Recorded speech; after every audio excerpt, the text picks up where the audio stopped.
നമ്മൾ air refrigeration system പഠിച്ചായിരുന്നു, പല type പഠിച്ചായിരുന്നു. അതൊന്നുകൂടെ ഒന്ന് റിവേഴ്സ് ചെയ്യുകയാണ്. എയർ റെഫ്രിജറേഷൻ സിസ്റ്റം നമുക്ക് മെയിനായിട്ട് 6 ടൈപ്പാണുള്ളത്. 6 ടൈപ്പിനകത്തെന്ന് പറയുമ്പോൾ 6 ടൈപ്പല്ല നോർമലി വരേണ്ടത്, 4 ടൈപ്പാണ് മോസ്റ്റ് പ്രോബ്ലി വരുന്നത്. സിമ്പിൾ എയർ കൂളിംഗ് സിസ്റ്റം, പിന്നെ bootstrap air cooling system, പിന്നെ reduced ambient air cooling system and regenerative air cooling system. അപ്പം ഇതിനകത്ത് സിമ്പിൾ എയർ കൂളിംഗ് സിസ്റ്റത്തിനകത്ത് ഒരു ഇവാപ്പറേറ്റർ അറ്റാച്ച് ചെയ്യുകയാണെങ്കിൽ അതിനെ എന്തെന്ന് പറയുന്നു? Single air evaporator air cooling system എന്നും, ബൂട്ട് സ്ട്രാപ്പിനകത്ത് ഒരു ഇവാപ്പറേറ്റർ അറ്റാച്ച് ചെയ്യുകയാണെങ്കിൽ അതിനെ എന്തെന്ന് പറയുന്നു? Boot strap air evaporator cooling system എന്നും പറയുന്നു. ഇത്രയാണ് നമുക്ക് പഠിക്കാനുള്ള എയർ റെഫ്രിജറേഷൻ സിസ്റ്റം. ഈ എയർ റെഫ്രിജറേഷൻ സിസ്റ്റം ഉപയോഗിക്കുന്നത് പറഞ്ഞാൽ നമ്മളുടെ ഫ്ലൈറ്റിൽ അല്ലെങ്കിൽ നമ്മുടെ എയർക്രാഫ്റ്റിൽ ക്യാബിൻ ക്രൂ അല്ലെങ്കിൽ ഒക്കെ നമുക്ക് തണുപ്പിക്കാൻ ആവശ്യമായിട്ടുള്ള ഒരു എനർജി അല്ലെങ്കിൽ തണുപ്പിക്കാൻ ആവശ്യമായിട്ടുള്ള ഒരു റെഫ്രിജറേഷൻ സിസ്റ്റം ആണ് നമ്മൾ എന്തെന്ന് പറയുന്നത്? എയർ റെഫ്രിജറേഷൻ സിസ്റ്റം എന്ന് പറയുന്നത്. അപ്പോൾ ഫസ്റ്റ് കേസിലേക്ക് നമുക്ക് പോകാം. Simple air cooling system. ഇതിൻ്റെ വർക്കിംഗ് ഒക്കെ നമ്മൾ ഓൾമോസ്റ്റ് നമ്മൾ പഠിച്ചതാണ്. സിമ്പിൾ എയർ കൂളിംഗ് സിസ്റ്റം ഞാൻ നേരത്തെ പറഞ്ഞു. നമുക്കിവിടെ എന്ന് പറയുന്നത് നമുക്ക് ഇവിടെ നമ്മൾ അറ്റ്മോസ്ഫിയറിൽ നിന്ന് എയറിനെ സ്വീകരിക്കുന്നു. ഈ എയറിനെ നമ്മൾ റാമ്പിംഗ് എഫക്റ്റ് എന്ന് പറയുന്ന കാര്യം എന്ന് വെച്ച് കഴിഞ്ഞാൽ ഇത് ട്രാൻസ്ഡ്യൂസ് ചെയ്യുന്നു. ഇവിടെ ഒരു ട്രാൻസ്ഡ്യൂസർ ഉണ്ട്. അപ്പോൾ ഈ ട്രാൻസ്ഡ്യൂസറിൻ്റെ പ്രത്യേകത എന്ന് പറഞ്ഞു കഴിഞ്ഞാൽ ഈ അകത്തേക്ക് കയറുന്ന എയറിനെ, അതായത് T1 P1 എന്ന് പറയുന്ന എയറിനെ, അല്ലെങ്കിൽ T1 ടെമ്പറേച്ചർ P1 പ്രഷറുള്ള ഒരു എയറിനെ ഈ ട്രാൻസ്ഡ്യൂസർ വഴി അകത്തേക്ക് കയറുമ്പോൾ അത് എന്ത് ചെയ്യുകയാണ്? ഏരിയ കുറയുകയാണ്. അപ്പോൾ അവിടെ എന്ത് നടക്കുന്നു? വീണ്ടും ഒരു ചെറിയ കംപ്രഷൻ നടക്കുന്നു. ഈ കംപ്രഷൻ നടക്കുന്നതിന് പറയുന്ന പേരാണ് എന്തെന്ന് പറയുന്നത്? റാമ്പിംഗ് എഫക്റ്റ് എന്ന് പറയുന്നത്. അപ്പോൾ ഈ റാമ്പിംഗ് എഫക്റ്റിന് ശേഷം ഉണ്ടാകുന്ന ടെമ്പറേച്ചർ എന്ന് പറയുന്നത് T2, പ്രഷർ എന്ന് പറയുന്നത് എന്തുവാണ്? P2 ആണ്. ഓക്കെ, അപ്പം ഈ ടെമ്പറേച്ചറിനെയാണ് നമ്മൾ റാമ്പിംഗ് എഫക്റ്റ് എന്ന് പറയുന്നത്. അപ്പം നമ്മളുടെ എയർ ഫസ്റ്റിലെ ട്രാൻസ്ഡ്യൂസർ വഴി അകത്തേക്ക് കയറുന്നു, ഫസ്റ്റ് സ്റ്റേജിലെത്തുന്നു. അവിടെ നിന്ന് കുറച്ച് എയറിനെ നമ്മൾ എവിടോട്ട് കൊടുക്കുന്നു? നമ്മൾ ഇവാപ്പറേറ്ററിലേക്ക് കൊടുക്കുന്നു, ഹീറ്റ് എക്സ്ചേഞ്ചറിലേക്ക് കൊടുക്കുന്നു, നമ്മളുടെ ഇതിനെ തണുപ്പിക്കാൻ വേണ്ടി. അപ്പോൾ 1 to 2 എന്ന് പറയുന്നത് നമ്മൾ ആദ്യം എന്തിലേക്ക് കയറുന്നു? നമ്മളുടെ കംപ്രസറിലേക്ക്, അല്ലെങ്കിൽ നമ്മുടെ ഫ്ലൈറ്റിലെ വിങ്ങിലേക്ക് കയറുന്നു അല്ലേ? ആ കംപ്രസർ ഏരിയയിലേക്ക് പോകുന്നു. അത് ട്രാൻസ്ഡ്യൂസർ വഴി കടന്നു പോകുന്നുണ്ട്. ഇതിൻ്റെ ടെമ്പറേച്ചറും പ്രഷറും എന്ത് ചെയ്യുന്നു? റെഡ്യൂസ് ചെയ്യുന്നു. അപ്പോൾ ആ പ്രോസസ്സിന് പറയുന്ന പേരാണ് എന്ത്? റാമ്പിംഗ് പ്രോസസ്സ് എന്ന് പറയുന്നത്. അപ്പം P1 എന്ന് പറയുന്ന ടെമ്പറേച്ചറും പ്രഷറും അകത്തേക്ക് കയറുമ്പോൾ T2 P2 ആണ്. ഓക്കെ, അതിനുശേഷം ഇത് ഫസ്റ്റ് സ്റ്റേജാണ്. ഫസ്റ്റ്, സെക്കൻഡ്, ഇനി സെക്കൻഡ് ടു തേർഡ്, അതായത് നമ്മുടെ മെയിൻ കംപ്രസറിലേക്ക് നടക്കുകയാണ്. ഇപ്പോൾ മെയിൻ കംപ്രസറിലേക്ക് നടക്കുകയെന്ന് വെച്ചാൽ ഇവിടാണ് നമ്മുടെ എന്ത് നടക്കുന്നത്? വർക്ക് നടക്കുന്നത് എവിടെയാണ്? നമ്മുടെ കംപ്രസറിലാണ്. അപ്പോൾ കംപ്രസറിലേക്ക് കയറുമ്പോൾ നമ്മളുടെ ടെമ്പറേച്ചറും പ്രഷറും എന്ത് ചെയ്യുന്നു? വീണ്ടും കംപ്രസ് ചെയ്യപ്പെടുകയാണ്. അതായത് എന്തുവാണ്? വീണ്ടും അതിനെ അങ്ങ് റെഡ്യൂസ് ചെയ്യുകയാണ്. അപ്പോൾ റെഡ്യൂസ് ചെയ്യുമ്പോൾ ഓട്ടോമാറ്റിക് എന്ത് ചെയ്യുന്നു? ടെമ്പറേച്ചർ T3 ആവുന്നു, പ്രഷർ P3 ആവുന്നു. ഓക്കെ, അതിനുശേഷം നമ്മൾ എന്ത് ചെയ്യുന്നു? കംപ്രസറിൽ നിന്ന് നേരെ വന്നു എവിടോട്ട് പോകുന്നു? നമ്മളുടെ ഹീറ്റ് എക്സ്ചേഞ്ചറിലേക്ക് പോകുന്നു. അപ്പോൾ ഹീറ്റ് എക്സ്ചേഞ്ചറിലേക്ക് കയറുമ്പോൾ അവിടുത്തെ ടെമ്പറേച്ചർ എന്ന് പറയുന്നത് T3 P3 ടെമ്പറേച്ചർ പ്രഷറാണ്. അത് ഹീറ്റ് എക്സ്ചേഞ്ചറിൽ നിന്ന് കറുത്തേക്ക് വരുമ്പോൾ ഹീറ്റ് എക്സ്ചേഞ്ചറിൻ്റെ പ്രത്യേകത എന്ന് വെച്ചാൽ എന്താണ്? ഹീറ്റിനെ എക്സ്ചേഞ്ച് ചെയ്യുകയാണ്. അതായത് ഹീറ്റിനെ നമ്മൾ എന്ത് ചെയ്യുകയാണ്? റിമൂവ് ചെയ്യുകയാണ്.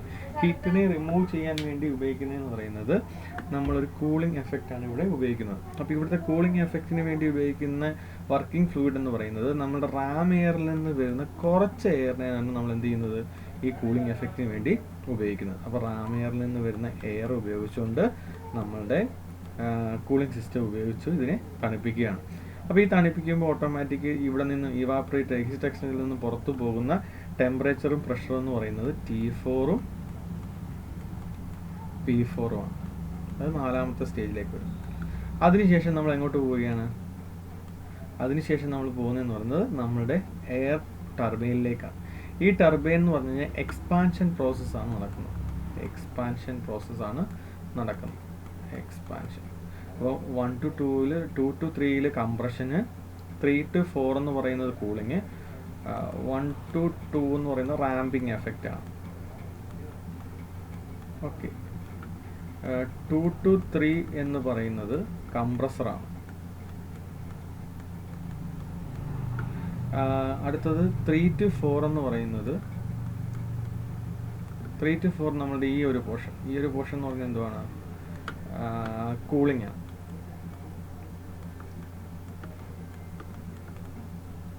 ഓക്കെ, അടുത്തത് 4 to 5 എന്ന് പറയുന്നത് എക്സ്പാൻഷൻ പ്രോസസ്സാണ് നടക്കുന്നത്. 4 to 5 എക്സ്പാൻഷൻ പ്രോസസ്സാണ് നടക്കുന്നത്.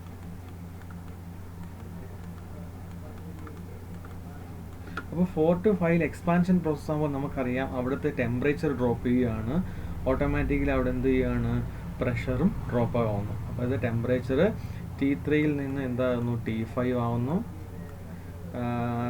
പ്രഷർ P5 ആവും. അതിനുശേഷം നമ്മൾ എന്ത് ചെയ്യുകയാണ്, നമ്മളുടെ ഏത് ഏരിയ ആണോ തണുപ്പിക്കേണ്ട ആ ക്യാബിനിലേക്ക് നമ്മൾ എന്ത് കൊടുക്കുകയാണ്, ടെമ്പറേച്ചറിനെ കൊടുക്കുകയാണ്. അപ്പോൾ ഈ ടെമ്പറേച്ചർ കൊടുക്കുന്നതിനനുസരിച്ച് ആ ക്യാബിനുള്ള ചൂടിനെ സ്വീകരിച്ചുകൊണ്ട് ഇതെന്താകുന്നു, ടെമ്പറേച്ചർ T6 ടെമ്പറേച്ചറായിട്ട് ഇൻക്രീസ് ആവുകയാണ്. അപ്പോൾ അവിടെയാണ് നമ്മളുടെ എന്ത് നടക്കുന്നത്, റിഫ്രിജറേഷൻ എഫക്റ്റ് നടക്കുന്നത്, അതായത് ഹീറ്റ് എക്സ്ചേഞ്ച് നടക്കുന്നത് അവിടെയാണ്. ഓക്കെ, അപ്പം ഹീറ്റിനെ ഞാൻ നേരത്തെ പറഞ്ഞു റെഫ്രിജറേഷൻ എഫക്റ്റ് എന്ന് പറഞ്ഞാൽ എന്തുവാണ്, ഒരു എമൗണ്ട് ഓഫ് ഹീറ്റിനെ ഒരു ഏരിയയിൽ നിന്നുള്ള ഹീറ്റിനെ റിസീവ് ചെയ്തുകൊണ്ട് ബാക്കി ആ ഏരിയ തണുപ്പിക്കുന്നതിനെ എഫക്റ്റിനെ പറയുന്ന പേരാണ് എന്ത്, റെഫ്രിജറൻ്റ് എഫക്റ്റ് എന്ന് പറയുന്നത്, അല്ലെങ്കിൽ റെഫ്രിജറേഷൻ പ്രോസസ്സ് എന്ന് പറയുന്നത്. അതായത് നമ്മുടെ ക്യാബിനകത്തുള്ള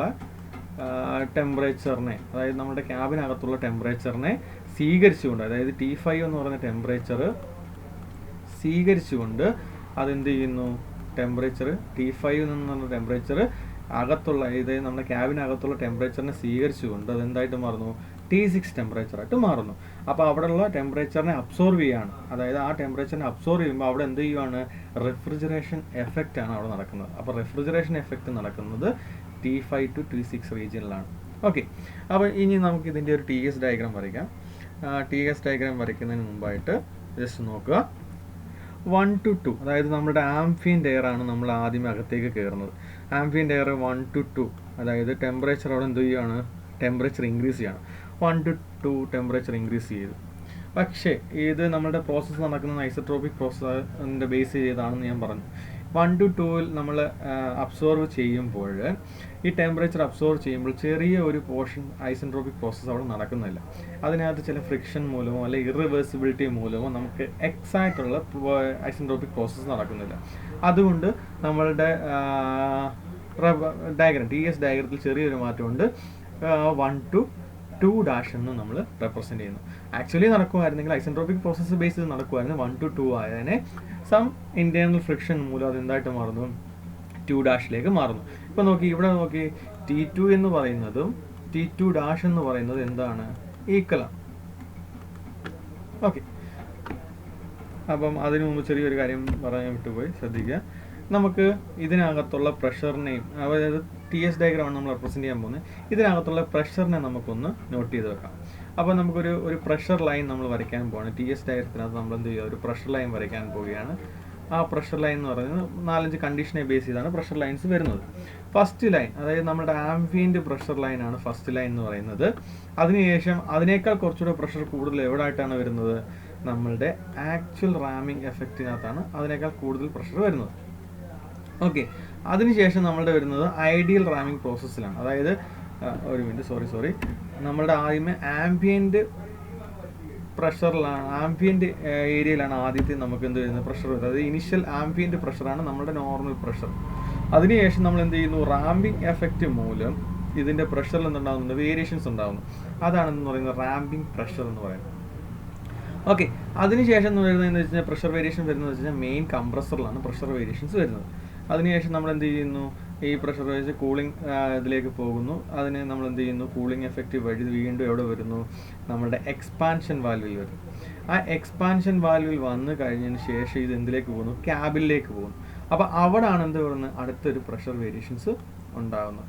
അപ്പോൾ ഇവിടെ നമുക്ക് 1, 2, 3, 4 പ്രഷർ ലൈൻസ് ആണ് ഉള്ളത്. പിന്നെ ഇവിടെ ആക്ച്വൽ റാം പ്രഷർ ഫോഴ്സ് എന്ന് പറഞ്ഞു കഴിഞ്ഞാൽ ഇതിനകത്തുള്ള ഇൻറ്റേർണൽ ഫ്രിക്ഷൻ മൂലം ഇതിനകത്ത് പ്രഷറിൽ ചെറിയൊരു വേരിയേഷൻസ് ഉണ്ടാകും. നോർമലി ഉണ്ടാകേണ്ട പ്രഷർ ആയിരുന്നു, പക്ഷേ ചെറിയൊരു പ്രഷർ വേരിയേഷൻസ് ഉണ്ടാകും. അതാണെന്ന് പറയുന്നത് ആക്ച്വൽ റാം പ്രഷർ എന്ന് റെപ്രസെൻ്റ് ചെയ്യുന്നത്. അങ്ങനെ മൊത്തം 5 പ്രഷർ ലൈൻസ് ആണ് നമ്മൾ നോട്ടിഫൈ ചെയ്യുന്നത്.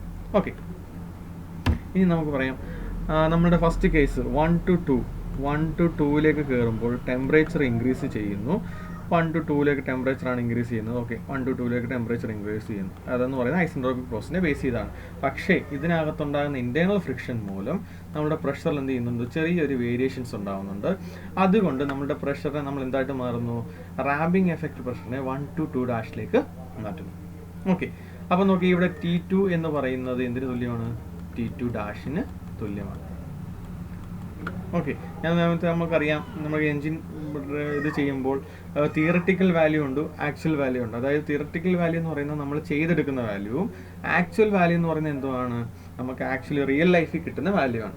അപ്പോൾ ഞാൻ ഇവിടെ ഉദ്ദേശിച്ചതെന്ന് വെച്ച് കഴിഞ്ഞാൽ ഇവിടെ ആക്ച്വൽ റാം വാല്യൂ എന്ന് വെച്ചാൽ നമുക്ക് റിയൽ ലൈഫിൽ കിട്ടുന്ന വാല്യൂസ് ആണ് നമ്മൾ എന്ത് എടുത്തത്, ആക്ച്വൽ റാമിങ്. അതായത് അതിനകത്തുള്ള ഇൻറ്റേർണൽ ഫ്രിക്ഷൻ മൂലം അതിൻ്റെ ടെമ്പറേച്ചറിൽ ചെറിയൊരു വേരിയേഷൻസ് ഉണ്ടാകുന്നു.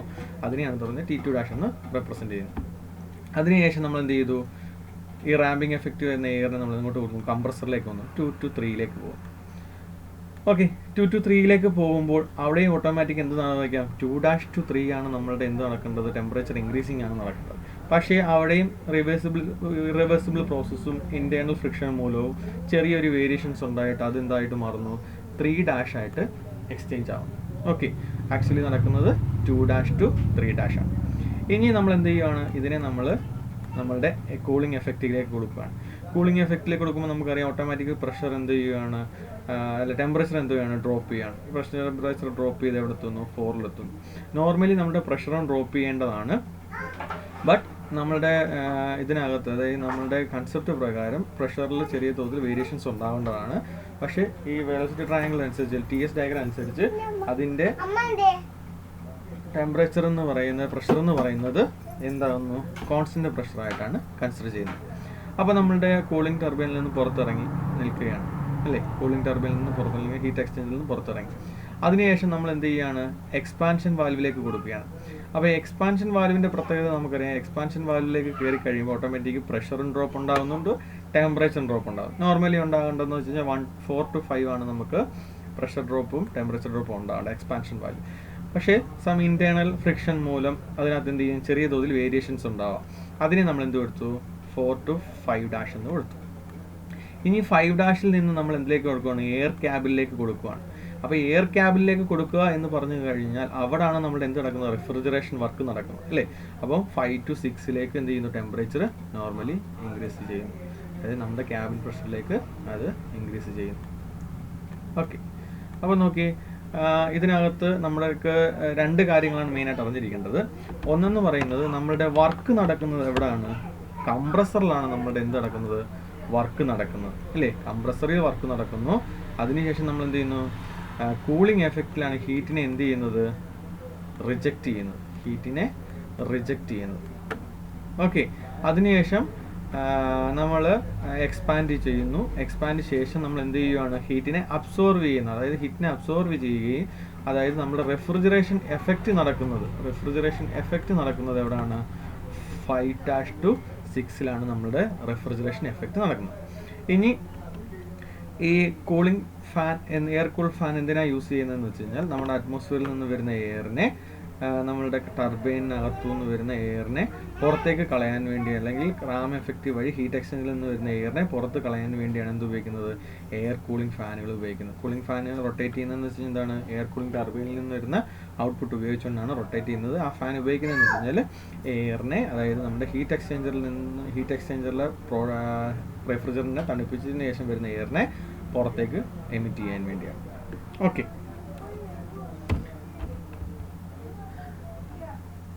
ഇനി നമുക്ക് ഇതിനകത്ത് വേറെ എന്ന് വെച്ച് കഴിഞ്ഞാൽ നമ്മൾ ഇനി ഇതിൻ്റെ വർക്കിംഗ് പ്രിൻസിപ്പിളിലേക്ക് പോവുകയാണ്. ഇതിനകത്ത് ഇനി കുറച്ച് സ്റ്റാൻഡേർഡ് ഇക്വേഷൻസും കാര്യങ്ങളും വരുന്നുണ്ട്. അപ്പം നമ്മൾ നേരത്തെ പറഞ്ഞു 1 to 2ൽ നമ്മൾ ആംഫിയൻ്റ് പ്രഷറാണ് ഉപയോഗിക്കുന്നത്. അപ്പോൾ 1 to 2 T1 ടെമ്പറേച്ചർ പ്രഷറാണ് നമ്മൾ നോർമലി തരുന്നത്, അറ്റ്മോസ്ഫിയറിക് പ്രഷർ. ഇതിൻ്റെ റാമ്പിംഗ് എഫക്റ്റ് വഴി P2 T2 ടെമ്പറേച്ചർ ആയിട്ടാണ് നമ്മൾ എന്ത് കയറുന്നത്, നമ്മുടെ ക്യാബിനകത്തേക്ക് കയറുമ്പോൾ ഉണ്ടാകുന്ന പ്രഷർ എന്ന് പറയുന്നത്. ഇതിപ്പം റാമ്പിംഗ് എഫക്റ്റ് റാമ്പിംഗ് എഫക്റ്റ് വഴി നമുക്ക് എയർ അകത്തേക്ക് കയറുകയാണ്. എയർ അകത്തേക്ക് കയറുമ്പോൾ അതിൻ്റെ പ്രഷർ എന്ന് പറയുന്നത് P2 T2 ആണ്. ഓക്കെ, ഇനി റാമ്പിംഗ് എഫക്റ്റ് ഞാൻ നേരത്തെ പറഞ്ഞു, ഇതിനകത്ത് ചെറിയ ഇൻറ്റേർണൽ ഫ്രിക്ഷൻ മൂലം ഓട്ടോമാറ്റിക് എന്ത് ചെയ്യും, ചെറിയ തോതിലുള്ള പ്രഷർ ഡ്രോപ്പ്സ് ഉണ്ടാകാൻ സാധ്യതയുണ്ട്. അതായത് ഇൻറ്റേർണൽ എഫക്റ്റ് മൂലം അതിനകത്ത് ചെറിയ തോതിലുള്ള പ്രഷർ ഡ്രോപ്പുകൾ ഉണ്ടാകാനുള്ള ചാൻസ് കൂടുതലാണ്. ഓക്കെ,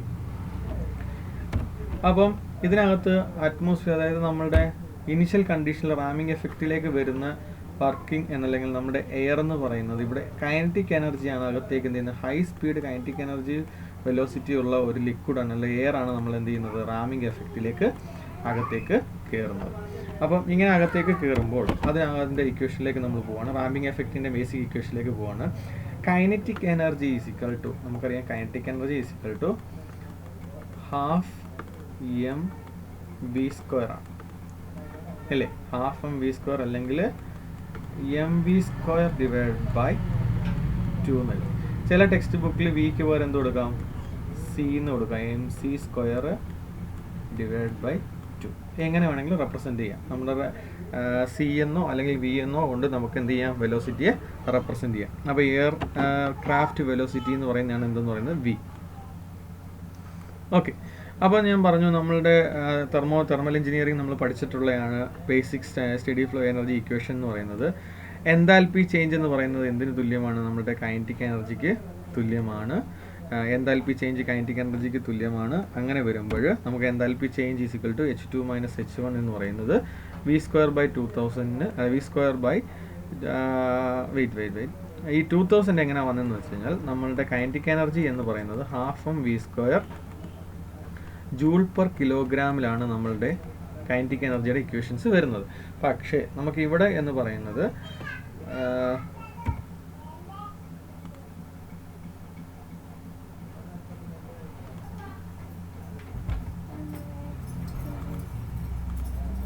ഓക്കെ, അപ്പം ഇവിടെ നമ്മളുടെ ബേസിക് എൻതാൽപ്പി ഇക്വേഷൻ നമുക്കറിയാം, H is equal to mCp delta T ആണ് അല്ലേ, mCp ഡെൽറ്റ ടി ആണെന്ന് നമുക്കറിയാം. അപ്പോൾ നമ്മളുടെ ഇക്വേഷൻ നമ്മൾ യൂണിറ്റ് മാസിലുള്ളതാണ് എടുക്കുന്നത്. അപ്പോൾ നമുക്ക് ഈ 2000 എങ്ങനെ വന്നതെന്ന് വെച്ച് കഴിഞ്ഞാൽ നമ്മൾ കിലോ ജൂൾ പെർ കിലോഗ്രാമിലാണ് നമ്മളുടെ എന്തെന്ന് എടുക്കുന്ന കൈനറ്റിക് എനർജി എടുക്കുന്നത്. ഈ ജൂൾ പെർ കിലോഗ്രാമിനെ നമ്മൾ എന്തിലേക്ക് മാറ്റി, കിലോ ജൂളിലേക്ക് മാറ്റുമ്പോൾ ഡിവൈഡ് ബൈ 1000 കൊണ്ട് മൾട്ടിപ്ലൈ ചെയ്തു. അപ്പോൾ നമ്മുടെ ഇക്വേഷൻ എന്ന് വെച്ച് കഴിഞ്ഞാൽ kinetic energy is equal to half mv² അല്ലേ. അപ്പോൾ യൂണിറ്റ് മാസ് ആകുമ്പോൾ v² ബൈ 2 ആണ്. നമ്മുടെ ഇക്വേഷൻ എന്ന് പറയുന്നത് ജൂൾ പെർ കിലോഗ്രാം ആണ് അല്ലേ. അപ്പോൾ നമ്മൾ ഇതിനെ എന്തിലേക്ക് മാറ്റി, കിലോ ജൂളിലേക്ക് മാറ്റുമ്പോൾ ഇൻറ്റു 1000 കൊണ്ട് മൾട്ടിപ്ലൈ ചെയ്യാം. v² divide by 2 into 1000 kilo joule per kilogram. Okay, അതുകൊണ്ടാണ് ഇവിടെ എന്ത് വന്നത് 2000 വന്നത്. അപ്പോൾ നമ്മളുടെ എനർജി ഇക്വേഷൻ വെച്ചു എൻതാൽപ്പി ചേഞ്ച് എന്ന് പറയുന്നത് നമ്മളുടെ വെലോസിറ്റിക്ക് അല്ലെങ്കിൽ കൈനറ്റിക് എനർജിക്ക് തുല്യമാണെന്ന് പറഞ്ഞു. നമ്മുടെ എൻതാൽപ്പിയുടെ ഇക്വേഷൻ നമുക്കറിയാം, for basic equation enthalpy is equal to CP mCp delta T ആണ് അല്ലേ. അപ്പം H2 ആയതുകൊണ്ട് എൻതാൽപ്പി H2 എൻതാൽപ്പി സെക്കൻഡ് സ്റ്റേജിൽ എൻതാൽപ്പി എന്ന് പറയുന്നത് mCp T2 ആണ്. അപ്പോൾ H1 എന്ന് പറയുന്നത് mCp T1 ആണ്. യൂണിറ്റ് മാസമായി നമ്മൾ കൺസിഡർ ചെയ്യുന്നതുകൊണ്ട് CP × T2 minus CP × T1 is equal to v² by 2000 എന്നായിരിക്കും. ഓക്കെ, അപ്പോൾ നമ്മൾ അതിനകത്തുനിന്ന് CP ഒന്ന് കോമൺ ആയിട്ട് എടുത്ത് എഴുതി, എന്നിട്ട് T2നെ നമ്മൾ ഇപ്പുറത്തിട്ടു. അപ്പോൾ എങ്ങനെ വരും, CP is equal to T2 is equal to T1 plus v² by 2000 divide by CP. അപ്പോൾ ഈ T1 നമ്മൾ ഇപ്പുറത്ത് കൊണ്ടുവരികയാണ്. T2 by T1 is equal to 1 plus v² by 2000 CP × T1. Okay, ഞാൻ നേരത്തെ പറഞ്ഞു T2 ഡാഷും ഈക്വൽ ആണ്. എന്താണ് കാര്യം, T2 എന്ന് പറയുന്നത് നമ്മളുടെ ആക്ച്വലി ഐസെൻട്രോപിക് പ്രോസസ്സ് മൂലം ഉണ്ടാകുന്ന റാമ്പിംഗ് എഫക്റ്റിൻ്റെ ടെമ്പറേച്ചറും T2 ഡാഷ് എന്ന് പറഞ്ഞു കഴിഞ്ഞാൽ അവിടെ ഇൻറ്റേർണൽ ഫ്രിക്ഷൻസ് മൂലം ഉണ്ടാകുന്ന നല്ല അഡയബാറ്റിക് അല്ലെങ്കിൽ അതിനകത്ത് ഇറിവേഴ്സിബിൾ മോസസ് ഉണ്ടാകുന്ന ചെറിയ ലോസസ് ഉണ്ടാകുന്ന ആ ടെമ്പറേച്ചറിനാണ് പറയുന്നത് T2 ഡാഷ് എന്ന് പറയുന്നത്. അപ്പോൾ നമുക്ക് T2/T1 എന്ന് നോർമലി എഴുതുമ്പോൾ എങ്ങനെ എഴുതാം? T2/T1 is equal to 1 plus V²/2000/Cp into T1 എന്ന് എഴുതാം. നമുക്കറിയാം, നോർമലി അറിയാം Cp - Cv എന്ന് പറയുന്ന ഒരു കോൺസ്റ്റൻ്റ് ആണ്. ആ കോൺസ്റ്റൻറ്റിനെ റെപ്രസെൻറ്റ് ചെയ്യുന്നത് R എന്ന് പറയുന്ന സിമ്പിൾ കൊണ്ടാണ്. അപ്പോൾ ഇതിനകത്തുനിന്ന് Cp പുറത്തെടുത്ത 1 - Cv/Cp is equal to R എന്ന് എഴുതാം. Cp/Cv എന്ന് പറഞ്ഞാൽ എന്താണ്? ഗാമയാണ്. Constant value Cp/Cv is equal to ഗാമയാണ്. ഇതെല്ലാം നമ്മൾ തെർമോഡൈനാമിക്സിൽ പഠിച്ച, തെർമൽ എഞ്ചിനീയറിംഗിൽ പഠിച്ചതാണ്. അപ്പം 1 - Cp into 1 - 1/γ is equal to R. ഇതിൽ നിന്ന് Cp നമ്മളൊന്ന് റീഅറേഞ്ച് ചെയ്ത് എഴുതുമ്പോൾ Cp is equal to γR/γ-1. അപ്പോൾ നമ്മുടെ ബേസിക് ഇക്വേഷനിലേക്ക്, അതായത് നമ്മളുടെ ഈ ഇക്വേഷനിലേക്ക് Cpക്ക് പകരമുള്ള വാല്യൂ സബ്സ്റ്റിറ്റ്യൂട്ട് ചെയ്യുക. Cpക്ക് പകരം വാല്യൂസ് സബ്സ്റ്റിറ്റ്യൂട്ട് ചെയ്യുമ്പോൾ നമ്മുടെ ഇക്വേഷൻ എന്ന് പറയുന്നത് T2/T1 is equal to 1 plus V²/γ-1/2000R T1. Okay, R എന്ന് പറയുന്നത് കോൺസ്റ്റൻ്റ് ആണ്. റെപ്രസെൻറ്റ് ചെയ്ത് kJ/kg കെൽവിനാണ്. ഇനി നമുക്ക് ചെയ്യാനുള്ളത് നോക്കാമെന്ന് വെച്ച് കഴിഞ്ഞാൽ, ഈ R എന്ന് പറയുന്ന ഇക്വേഷനെ നമ്മളൊന്ന് റീഅറേഞ്ച് ചെയ്ത് എഴുതാമ്പോൾ, ഓക്കെ, ഇതിനെ ഒന്നുകൂടെ റീഅറേഞ്ച് ചെയ്ത് എഴുതാമ്പോൾ,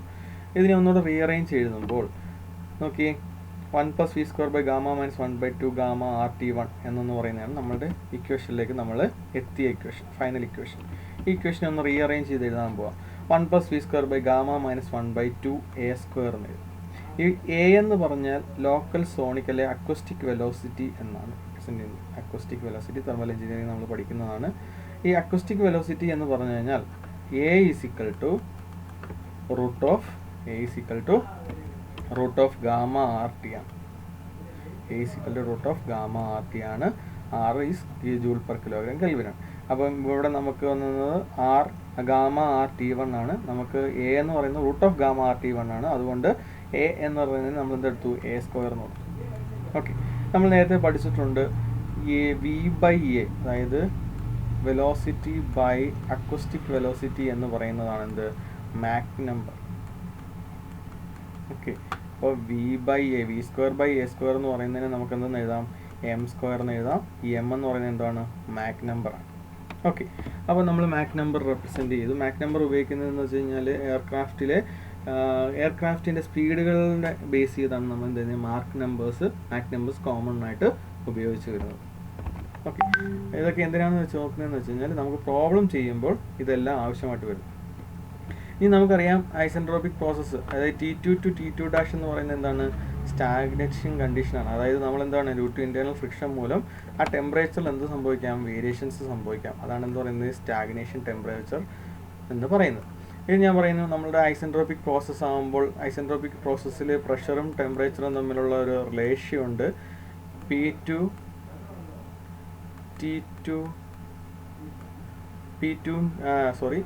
പ്രഷറും ടെമ്പറേച്ചറും തമ്മിലുള്ള റേഷ്യോ ആണിത്. P2/P1 is equal to T2/T1 γ/γ-1 എന്ന റിലേഷൻഷിപ്പ്. അപ്പം ഈ ബേസിക് കൺസെപ്റ്റിൽ നമ്മൾ ഈ ഇക്വേഷൻസ് നമ്മൾ യൂസ് ചെയ്യുന്നു. ഈ ഇക്വേഷൻസ് എല്ലാം നമ്മൾ പ്രോബ്ലംസ് ചെയ്യുമ്പോൾ ആവശ്യമായിട്ട് വരുന്നതുകൊണ്ടാണ് ഇതെല്ലാം നമ്മൾ എടുത്തു പറയുന്നത്. ഇനി ഞാൻ നേരത്തെ പറഞ്ഞു, നമുക്ക് ഇനിയിപ്പം റാമിങ്ങിൻ്റെ എഫിഷ്യൻസിയാണ് കണ്ടുപിടിക്കേണ്ടത്. അപ്പോൾ റാമിങ്ങിൻ്റെ എഫിഷ്യൻസി എന്ന് പറഞ്ഞു കഴിഞ്ഞാൽ എന്താണ്? എഫിഷ്യൻസി എന്ന് പറഞ്ഞാൽ നമുക്കറിയാം, എഫിഷ്യൻസി ഈസ് ഈക്വൽ ടു എന്താണ്? ഔട്ട്പുട്ട് ബൈ ഇൻപുട്ടാണ്, ഇല്ലേ? ഔട്ട്പുട്ട് ബൈ ഇൻപുട്ടാണ്. അപ്പോൾ റാമിങ്ങിൻ്റെ എഫിഷ്യൻസി എന്ന് പറഞ്ഞു കഴിഞ്ഞാൽ actual rise in pressure divide by isentropic rise in pressure. ഞാൻ നേരത്തെ പറഞ്ഞു, നമ്മളുടെ പ്രഷറിൽ ഇൻറ്റേർണലായിട്ടുണ്ടാകുന്ന ഫ്രിക്ഷൻ മൂലം അതിനകത്ത് ചെറിയ തോതിലൊരു വേരിയേഷൻസ് ഉണ്ടാകും. അതിനെന്ത് പറയുന്നു? ആക്ച്വൽ പ്രഷർ റൈസ് എന്ന് പറയുന്നു. അതുകൂടാതെ തന്നെ അങ്ങനെ ഉണ്ടായില്ലെങ്കിൽ അതിനെ നമ്മളെന്ത് പറയുന്നു? ഐസെൻട്രോപിക് പ്രഷർ എന്ന് പറയുന്നു. അപ്പം ആക്ച്വൽ പ്രഷർ റൈസ് എന്ന ഇക്വേഷൻസ് ഒന്ന് നോക്കി. ആക്ച്വലി ഉണ്ടാകണമെങ്കിൽ എന്താണ്? P1 to P2 ആയിരുന്നു നമ്മുടെ പ്രഷർ റൈസ് ഉണ്ടാവേണ്ടത്. ആക്ച്വലി ഐസെൻട്രോപിക് പ്രോസസ്സിൽ വരുന്നത് P2 - P1 ആണ് നമ്മളുടെ പ്രഷർ റൈസ് ഉണ്ടാവേണ്ടത്. പക്ഷേ നമുക്ക് ആക്ച്വലി ഉണ്ടായിരിക്കുന്നത് എങ്ങനെയാണ്? ആക്ച്വലി ഉണ്ടാകുമ്പോൾ അതെന്തായിട്ട് മാറുന്നു? 1 to 2' മാറുന്നു. ഐസെൻട്രോപിക് പ്രോസസ്സ് ബേസ് ചെയ്യുകയാണെങ്കിൽ 1 to 2 ആണ് ആവേണ്ടത്. അതിൻ്റെ ഇൻറ്റേർണൽ ഫ്രിക്ഷൻ മൂലം അത് എന്തായിട്ട് മാറുന്നു? 1 to 2' മാറുന്നു. ആക്ച്വലി നമുക്ക് കിട്ടുന്ന വാല്യൂയിലേക്ക് മാറുന്നു. അപ്പോൾ നമുക്ക് ആക്ച്വലി കിട്ടുന്ന വാല്യൂ നമ്മൾ കൊടുക്കുന്ന ഇൻപുട്ട് വാല്യൂവും തമ്മിലുള്ള റേഷ്യോനെ പറയുന്ന പേരാണ് എന്ത്? എഫിഷ്യൻസി എന്ന് പറയുന്നത്. അതുകൊണ്ടാണ് എന്ന് പറയുന്നത് P2 മൈനസ് P1. അതായത് ആക്ച്വലി ഉണ്ടാകുന്ന pressure variations higher pressure minus lower pressure P2 minus P1 divided by P2 by P1. ഇതാണ് നമ്മളുടെ എന്തെന്ന് പറയുന്നത് എഫിഷ്യൻസി എന്ന് പറയുന്നത്. അപ്പോൾ എഫിഷ്യൻസി കണ്ടുപിടിക്കാൻ actual rising pressure divide by isentropic rising pressure, അതായത് P2 minus P1 divide by P2 by P1. ഇതാണ് നമ്മളുടെ ഐസെൻട്രോപിക് അല്ലെങ്കിൽ നമ്മളുടെ ഫസ്റ്റ് റാമ്പിംഗ് എഫക്റ്റിൻ്റെ എഫിഷ്യൻസി കണ്ടുപിടിക്കുന്നത്. ഇനി നമുക്ക് അതിൽ നിന്ന് നമ്മൾ ഫസ്റ്റ് റാമ്പിംഗ് എഫക്റ്റ് കഴിഞ്ഞു. റാമ്പിംഗ് എഫക്റ്റ് കഴിഞ്ഞാൽ പിന്നെ നമുക്ക് എവിടെ പോകുന്നത് കംപ്രഷറിലേക്കാണ് നമ്മൾ പോകുന്നത്. അതായത് 2 to 3ലേക്കാണ് നമ്മുടെ പ്രോസസ്സ് പോകുന്നത്. 2 to 3 എന്ന് പറയുന്നത് കംപ്രഷൻ ആണെന്ന് ഞാൻ നേരത്തെ പറഞ്ഞു. 2 to 3 എവിടെ എന്ന് പറയുന്നത് കംപ്രഷൻ ആണ്. അതായത് 1 to 2 റാമ്പിംഗ് ആണെങ്കിൽ 2 to 3 എന്ന് പറയുന്നത് കംപ്രഷനാണ്. നമ്മുടെ കംപ്രഷൻ പ്രോസസ്സിലേക്ക് കയറുകയാണ്. ഞാൻ പറഞ്ഞു കംപ്രഷൻ നടക്കുമ്പോൾ ചെറിയ സൈസ് എന്ത് സംഭവിക്കാം, നമ്മളുടെ ഇപ്പോൾ നിൽക്കുന്ന നമ്മുടെ ടെമ്പറേച്ചർ എന്ന് പറയുന്നത് T2 നിൽക്കുന്നത്. ഇൻറ്റേർണൽ ഫ്രിക്ഷൻ മൂലമോ അല്ലെങ്കിൽ ഇൻറ്റേർണൽ ആയിട്ടുള്ള ഫ്രിക്ഷൻ മൂലമോ അതിനകത്ത് ചെറിയ തോതിലുള്ള വേരിയേഷൻ ഉണ്ടായി നമ്മൾ ആക്ച്വലി റാമ്പിംഗ് പ്രഷർ എത്രയും നിൽക്കുന്നത് T2 നമ്മുടെ പ്രഷർ നിൽക്കുന്നത്, ടെമ്പറേച്ചർ നിൽക്കുന്നത്. ഇനി ഇവിടെ നിന്നാണ് നമുക്ക് ഇനി വീണ്ടും കംപ്രഷൻ നടക്കുന്നത്. 2 to 3 ആണ് നമുക്ക് നോർമലി ആവേണ്ടത്. പക്ഷേ ഈ ആക്ച്വലി ഉണ്ടാകുന്ന കാര്യം ഇതിനകത്തുള്ള ഇൻറ്റേർണൽ ഫ്രിക്ഷനും ഇറിവേഴ്സിബിലിറ്റി മൂലം ഈ കർവിനകത്ത് ചെറിയൊരു വേരിയേഷൻസ് ഉണ്ടാകും. അതെന്തായിട്ട് മാറുന്നു 2 3 മാറുന്നു. 2 3 മാറുന്നു. അങ്ങനെയാണെങ്കിൽ നമുക്ക് ഇവിടെയാണ് നമ്മളുടെ എന്ത് നടക്കുന്നത് വർക്ക് നടക്കുന്നത്. ഓക്കെ, നമുക്ക് ഐസെൻട്രോപിക് വർക്ക് നടക്കുന്നത് ഇവിടെയാണ്. അപ്പോൾ നമുക്ക് ഐസെൻട്രോപിക് കംപ്രഷനിലാണ് നമ്മളുടെ വർക്ക് നടക്കുന്നത്. അപ്പോൾ ഐസെൻട്രോപിക് കംപ്രഷനിലെ work done is equal to W at work done is equal to MA, അതായത് നമ്മളുടെ മാസ്, അതായത് കംപ്രഷറിലേക്ക് നമ്മൾ എയർ കൊടുക്കുന്ന എവിടെയാണ് നമ്മൾ അറ്റ്മോസ്ഫിയറിൽ നിന്ന് എടുത്ത ബ്ലീഡ് ചെയ്ത എയർ ആണ് എടുക്കുന്നത്. MA CP T3 അതായത് higher temperature minus lower temperature. Lower temperature ഏതാണ് നമ്മളുടെ T2 അതായത് MA CP T3 minus T2. ഇതാണ് നമ്മളുടെ വർക്ക് ഡൺ എന്ന് പറയുന്നത്. കംപ്രഷനിലാണ് നമ്മളുടെ വർക്ക് നടക്കുന്നത്. ഓക്കെ, അപ്പോൾ നമുക്ക് വർക്ക് ഡൺ കിട്ടി. MA എന്ന് പറഞ്ഞു കഴിഞ്ഞാൽ എന്താണ് നമ്മളുടെ mass of air bleed from the main compressor for a refrigeration പർപ്പസിലേക്ക് നമ്മൾ എടുക്കുന്ന ബ്ലീഡ് എയറിനാണ് MA എന്ന് പറയുന്നത്. മാസ്, അതിൻ്റെ മാസ് എന്ന് പറയുന്നത്. ഇനി നമുക്ക് വേണ്ടതെന്ന് പറയുന്നത് ഇതിൻ്റെ നമ്മൾ അത് കംപ്രഷൻ കഴിഞ്ഞ് നമ്മൾ എന്ത് പറയുകയാണ് ഇവാപ്പറേറ്ററിലേക്ക് പോവുകയാണ്. ഇവാപ്പറേറ്റർ അല്ലെങ്കിൽ ഹീറ്റ് എക്സ്ചേഞ്ചറിലേക്ക് പോവുകയാണ്. അപ്പോൾ ഹീറ്റ് എക്സ്ചേഞ്ചറിലേക്ക് പോകുമ്പോൾ അതെന്ന് പറഞ്ഞാൽ എന്താണ് 1 to 2 ആണ് എന്ത് നമ്മുടെ റാമ്പിങ്. 2 to 3 എന്ന് പറയുന്നത് കംപ്രസർ. 3 to 4 എന്ന് പറയുന്നതാണ് എന്ത് കൂളിങ്. അപ്പോൾ 3 to 4 നമ്മുടെ കംപ്രഷൻ നടക്കുന്നത്. അതായത് 3 to 4 കംപ്രഷൻ നടക്കുന്നത്. ഇപ്പോൾ നമ്മളുടെ ആക്ച്വലി എത്തി നിൽക്കുന്ന ടെമ്പറേച്ചർ എന്ന് പറയുന്നത് T3 ആണ്. അതായത് ഇൻറ്റേർണൽ ഫ്രിക്ഷൻ മൂലം ഉണ്ടാകുന്ന വേരിയേഷൻ അനുസരിച്ച് T3 നമുക്കറിയാം. ഈ ടെമ്പറേച്ചർ വേരിയേഷൻസും അല്ലെങ്കിൽ പ്രഷറും ഉണ്ടാകുന്നതെന്ന് പറയുന്നത് T3 നിന്നും T4 എത്തേണ്ടത്. അതായത് പ്രഷർ ഡ്രോപ്പാണ് നടക്കുന്നത് കൂളിങ്ങിൽ T3 ഓക്കെ. T3 നിന്ന് 3 4 പോകുന്നത്. ചില കേസുകളിൽ നമ്മൾ ആക്ച്വലി പ്രഷർ ഡ്രോപ്പാണ് ഉണ്ടാവേണ്ടത്. പക്ഷേ ഇവിടെ നമ്മൾ എന്താണ് കോൺസ്റ്റൻറ്റ് പ്രഷർ എന്ന ബേസ് ചെയ്താണ് നമ്മൾ നോക്കുന്നത്. അപ്പോൾ നമുക്കിവിടെ ഹീറ്റ് നമ്മളിവിടെ എന്ത് ചെയ്യുകയാണ് ഹീറ്റിനെ റിജക്റ്റ് ചെയ്യുകയാണ്. അപ്പോൾ ഹീറ്റിനെ റിജക്റ്റ് ചെയ്യാന്ന് വെച്ച് കഴിഞ്ഞാൽ എന്താണ് MA CP ഇൻറ്റു അതായത് mass of air bleed air into CP into higher temperature. അതായത് ഹയർ ടെമ്പറേച്ചർ ഏതാണ് നമുക്ക് T3 മൈനസ് ലോവർ ടെമ്പറേച്ചർ. അത് ഹീറ്റ് റിജക്ഷൻ നടക്കുന്നത് ഇവിടെയാണ് QR. ഓക്കെ, അപ്പോൾ ഹീറ്റ് റിജക്ഷൻ നടക്കുന്നത് MA CP T3 minus T4 ഇവിടെ കോൺസ്റ്റൻറ്റ് പ്രഷറിലാണ് നടക്കുന്നത്. പക്ഷേ ആക്ച്വലി ചെറിയ തോതിലുള്ള പ്രഷർ ഡ്രോപ്പ് ഉണ്ടാവേണ്ടതാണ്. ഇനി ഇത് കഴിഞ്ഞ ശേഷം നമ്മുടെ കൂളിംഗ് എഫക്റ്റ് കഴിഞ്ഞ ശേഷം നമ്മൾ എന്തിലേക്ക് പോവുകയാണ് കൂളിംഗ് കഴിഞ്ഞ് കഴിഞ്ഞാൽ അടുത്ത് 5 to 6 അല്ല 4 to 5 എന്ന് പറഞ്ഞു കഴിഞ്ഞാൽ എക്സ്പാൻഷൻ വാൽവിലേക്ക് പോവുകയാണ്. ഓക്കെ, നമ്മളിപ്പോൾ 4 to 5 എക്സ്പാൻഷൻ വാൽവിലേക്ക് പോവുകയാണ്. 4 to 5 എക്സ്പാൻഷൻ വാൽവിലേക്ക് പോകുമ്പോൾ 4 to 5 നമുക്ക് എക്സ്പാൻഷൻ വാൽവിലേക്കാണ് പോകേണ്ടത്. പക്ഷേ ഇതിനകത്തുണ്ടാകുന്ന ഇൻറ്റേർണൽ ഫ്രിക്ഷൻ മൂലവും അല്ലെങ്കിൽ ഇറിവേഴ്സിബിലിറ്റി മൂലവും ഇത് എന്തിലേക്ക് പോകുന്നു? 4 to 5 ഡാഷിലേക്ക് എത്തിപ്പെടും. ഓക്കെ, ആക്ച്വലി ഉണ്ടാകുന്ന വർക്ക് എന്ന് പറഞ്ഞാൽ 4 to 5 ഡാഷിലേക്ക് എത്തുന്നു. ഇവിടെ നിന്ന് പറഞ്ഞു കഴിഞ്ഞാൽ നമ്മളുടെ കൂളിംഗ് ആണ്, അതായത് എക്സ്പാൻഷൻ ചെയ്യുമ്പോൾ നമുക്കറിയാം അവിടെ എന്ത് ചെയ്യുകയാണ്, ടെമ്പറേച്ചർ കുറയാണ്, അവിടെ എന്ത് ചെയ്യുകയാണ്, കൂളിംഗ് ആണ്, തണുക്കുകയാണ് അല്ലേ. അപ്പോൾ ടെമ്പറേച്ചർ ഓട്ടോമാറ്റിക്കൽ ഡ്രോപ്പ് ആണ് T4 നിന്ന് T5 ഡാഷിലേക്ക് വന്നു. T5ലേക്കാണ് വരേണ്ടത്, ഡ്യൂ ടു ഇൻറ്റേർണൽ ഫ്രിക്ഷൻ മൂലം എന്തിലേക്ക് വന്നു, T5 ഡാഷിലേക്ക് വന്നു. അങ്ങനെയാണെങ്കിൽ അവിടുത്തെ വർക്ക് എന്ന് പറയുന്നത് എന്താണ്? MA CP T4 minus T5 dash. Okay, ഇതാണ് നമ്മളുടെ വർക്ക് എന്ന് പറയുന്നത്. ഇനി ഈ 4 to 5ലേക്ക് നമ്മൾ എത്തി. 4 to 5 എന്ന് വെച്ചാൽ എക്സ്പാൻഷൻ ആണ്.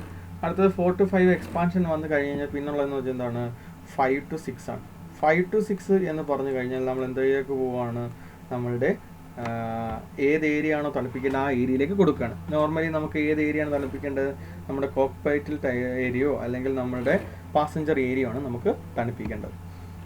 അപ്പം റെഫ്രിജറേഷൻ പ്രോസസ്സിലേക്ക് പോകുക, അതായത് ഒരു ഏരിയയിലെ കോക്ക്പിറ്റ് ഏരിയയിലെ ചൂടിനെ അബ്സോർവ് ചെയ്തുകൊണ്ട് നമ്മൾ എന്ത് ചെയ്യുകയാണ്, അവിടെ തണുപ്പിക്കാൻ പോകണം. അപ്പോൾ അവിടെയാണ് എന്ത് നടക്കുന്നത്? റെഫ്രിജറേഷൻ നടക്കുന്നത്, റെഫ്രിജറേഷൻ പ്രോസസ്സ് നടക്കുന്നത്. അപ്പോൾ നോർമലി നമുക്ക് ഇപ്പം നിൽക്കുന്ന ടെമ്പറേച്ചർ എന്ന് T5 to T6 ആണ്. T5 ആണ് നമ്മുടെ നോർമൽ ടെമ്പറേച്ചർ. അവിടെ നിന്നുള്ള ആ കോക്ക്പൈറ്റിൽ നിന്നുള്ള എയറിനെ സ്വീകരിച്ചു, അല്ലെങ്കിൽ ക്യാബിൽ നിന്നുള്ള എയറിനെ സ്വീകരിച്ചുകൊണ്ട് അതെന്തിലേക്ക് പോകും? T6 ടെമ്പറേച്ചറിലേക്ക് പോകുന്നു. T5ൽ നിന്ന് T6ലേക്ക് പോകുന്നു. അപ്പോൾ ഇവിടെയാണ് നമ്മുടെ എന്ത് നടക്കുന്നത്? റെഫ്രിജറേഷൻ പ്രോസസ്സ് നടക്കുന്നത്. റെഫ്രിജറേഷൻ പ്രോസസ്സ് എന്താണെന്ന് ഞാൻ നേരത്തെ പറഞ്ഞിട്ടുണ്ടായിരുന്നു. ഓക്കെ, ഇനി നമുക്ക് വേണ്ടതെന്ന് പറയുന്നത് coefficient of performance of air refrigeration സൈക്കിളാണ്. കോഎഫിഷ്യൻ്റ് ഓഫ് പെർഫോമൻസിൻ്റെ ഇക്വേഷൻ എന്ന് വെച്ചാൽ എന്താ പറയുക? Refrigeration effect produced by work done ആണ്. നമുക്ക് റെഫ്രിജറേഷൻ എഫക്റ്റ് നടക്കുന്നത് എവിടെയാണ്? റെഫ്രിജറേഷൻ എഫക്റ്റ് നടക്കുന്നത് 5 to 6ലാണ് നമ്മുടെ റെഫ്രിജറേഷൻ എഫക്റ്റ് നടക്കുന്നത്. അപ്പോൾ 5 to 6ലെ refrigeration effect is equal to MA CP T6 minus T5 dash. ഇനി വർക്ക് ഡൺ നടക്കുന്ന എവിടെയാണ്? നമ്മുടെ മെയിൻ വർക്ക് ഡൺ നടക്കുന്ന എവിടെയാണ്? മെയിൻ കംപ്രസറിലാണ്. അതായത് നമ്മളുടെ കംപ്രസറിലാണ് നമ്മുടെ വർക്ക് ഡൺ നടക്കുന്നത്. കംപ്രസറിൻ്റെ ഇക്വേഷൻ എന്താണ്? MA CP T3 dash minus T2 dash. അപ്പം അതോടെ ഇതിനകത്ത് സബ്സ്റ്റിറ്റ്യൂട്ട് ചെയ്യുമ്പോൾ എന്ത് വരും? MA CP T3 dash minus T2 dash. MA CP cancel ചെയ്ത് പോയി. അപ്പോൾ നമ്മുടെ ബേസിക് ഇക്വേഷൻ എന്ന് പറയുന്നത് എന്താണ്? T6 minus T5 dash divide by T3 dash minus T2 dash. ഇതാണ് നമ്മുടെ coefficient of performance of a simple refrigeration system എന്ന് പറയുന്നത്. ഇനി ഇതിനകത്ത് നമുക്ക് വേറൊരു കാര്യം കണ്ടുപിടിക്കേണ്ടതെന്ന് പറയുന്നത്, നമുക്ക് പറയുകയാണ് ഒരു Q10 ഏരിയ ആണ്, Q10 റെഫ്രിജറേഷൻ ആണ് നമുക്ക് തരുന്നത്. ആ ക്യാബിൻ തണുപ്പിക്കാനുള്ളത് Q10 ആണ് തരുന്നതെന്നാണ് പറയുന്നത്. അതായത് നമ്മുടെ റെഫ്രിജറേഷൻ എഫക്റ്റ് എന്ന് പറയുന്നത് പകരം ഈ റെഫ്രിജറേഷൻ എഫക്റ്റ് കണ്ടുപിടിക്കുന്നതിന് പകരം ഈ റെഫ്രിജറേഷൻ എഫക്റ്റ് എന്ന് പറയുന്നത് Q10 ആണെന്ന് തന്നിരിക്കുന്നത്. അതായത് Q10ലാണ് തന്നേക്കുന്നത്. അപ്പോൾ ഈ Q10ൽ തന്നു കഴിഞ്ഞാൽ റെഫ്രിജറേഷൻ എഫക്റ്റ് കണ്ടുപിടിക്കാനുള്ള ഇക്വേഷൻ എന്ന് പറഞ്ഞാൽ refrigeration effect is equal to 210 into Q ആണ് നമ്മുടെ എന്ന് പറയുന്നത് റെഫ്രിജറേഷൻ എഫക്റ്റ് എന്ന് പറയുന്നത്. അതായത് നമുക്ക് തന്നിരിക്കുന്ന റെഫ്രിജറേഷൻ ടണ്ണിലാണെങ്കിൽ, Q എന്ന് പറയുന്നത് ടണ്ണിലാണെങ്കിൽ നമ്മളുടെ refrigeration effect RE is equal to എന്തെന്ന് എഴുതാം? 210 ഇൻറ്റു Q എന്ന് എഴുതാം. ഓക്കെ, അങ്ങനെയാണെങ്കിൽ നമ്മളുടെ ഈ ഇക്വേഷൻ ഒന്ന് നോക്കിക്കഴിഞ്ഞാൽ നമ്മളുടെ റെഫ്രിജറേഷൻ എഫക്റ്റിൻ്റെ ഇക്വേഷൻ നോക്കി ഇതിനകത്ത് REക്ക് പകരം നമുക്ക് എന്ത് കൊടുക്കാം? 210 into Q divided by CP into T6 minus T5 dash is equal to എന്താണ്? Mass A. അതായത് MA കണ്ടുപിടിക്കാൻ, അതായത് ബ്ലീഡിൽ നിന്ന് എടുക്കുന്ന എയറിനെ കണ്ടുപിടിക്കാൻ, MA കണ്ടുപിടിക്കാൻ നമുക്ക് എങ്ങനെ കണ്ടുപിടിക്കാം? MA is equal to 210 Q divide by CP into T6 minus T5 dash. Okay, ഇനി ഇതിനകത്ത് നമുക്ക് പവർ കണ്ടുപിടിക്കാം. അപ്പോൾ നമുക്കറിയാം നോർമലി വർക്ക് ഡൺ നമുക്കറിയാം. വർക്ക് ഡൺ തന്നിരിക്കുന്ന വർക്ക് ഡൺ എന്ന് പറയുന്നത് വർക്ക് ഡണ്ണിൻ്റെ ഇക്വേഷൻ എന്ന് പറഞ്ഞാൽ കിലോ ജൂൾ പെർ സെക്കൻഡിലാണ് തന്നിരിക്കുന്നത്. അതിന് നമുക്ക് കിലോ ജൂൾ പെർ അവറിലേക്ക് മാറ്റുമ്പോൾ അതെന്തായിട്ട് മാറുന്നു? കിലോ വാട്ടായിട്ട് മാറ്റും. അപ്പം ഈ കിലോ ജൂൾ പെർ സെക്കൻഡിനെ നമ്മൾ എന്തിലേക്ക് മാറ്റുന്നു? കിലോ ജൂൾ പെർ അവറിലേക്ക് മാറ്റുമ്പോൾ അതെന്തായിട്ട് മാറുന്നു? കിലോ വാട്ടായിട്ട് മാറ്റും. അപ്പോൾ നമ്മളുടെ work done equation MA CP T3 dash minus T2 dash ആണ് അല്ലേ. അത് നമുക്ക് തന്നിരിക്കുന്ന സെക്കൻഡിലാണ്. അതിനെ നമ്മൾ അവറിലേക്ക് മാറ്റുമ്പോൾ എന്തായിട്ട് മാറുന്നു? 60 ആണ് ഓക്കെ, അത് കിലോ വാട്ടിലേക്ക് മാറും. ഇനി നമുക്ക് വേണ്ടുന്ന coefficient performance of a refrigeration സിസ്റ്റമാണ്. Coefficient performance of a refrigeration system നമ്മൾ നേരത്തെ പഠിച്ചായിരുന്നു ഇല്ലേ? എന്താണ്?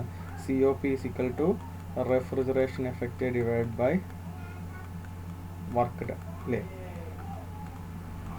അപ്പോൾ റെഫ്രിജറേഷൻ എഫക്റ്റിനെ നമ്മൾ 2 ton into Q divided by work done MCP T3 dash minus T2 dash. Okay, ഇനി നോക്കി ഈ T3 dash minus T dash എന്ന് പറയുന്നത് എന്താണ്? ഇവിടെ നോക്കി പവർ ഇൻറ്റു 60 അല്ലേ? അപ്പോൾ പവർ ഇൻറ്റു 60 എന്ന് ഓർത്ത് കഴിഞ്ഞാൽ നമുക്ക് എന്തെടുക്കാം? MCP T3 dash minus T2 dash എന്ന് കൊടുത്തുകൂടായി. അപ്പോൾ നമുക്ക് എന്ത് എഴുതാം? Coefficient of performance is equal to 2 ton power into 2 ton Q divide by power into 60. ഇത്രയാണ് നമുക്ക് വേണ്ട ബേസിക് ഫോർമുല. ഓക്കെ, ഇതെല്ലാവർക്കും മനസ്സിലായെന്ന് വിചാരിക്കുന്നു. ഒന്ന് സ്റ്റഡി ചെയ്യുക. നിങ്ങൾക്കത് നമ്മൾ ക്ലാസ്സിൽ എടുത്തതാണ്. വീഡിയോ ചെയ്തതെന്ന് വെച്ചാൽ എല്ലാവർക്കും ഒന്നുകൂടെ ഒന്ന് മനസ്സിലാവാൻ വേണ്ടിയാണ്. ഇമ്പോർട്ടൻ്റ് ടോപ്പിക് ആയതുകൊണ്ട്. ഓക്കെ.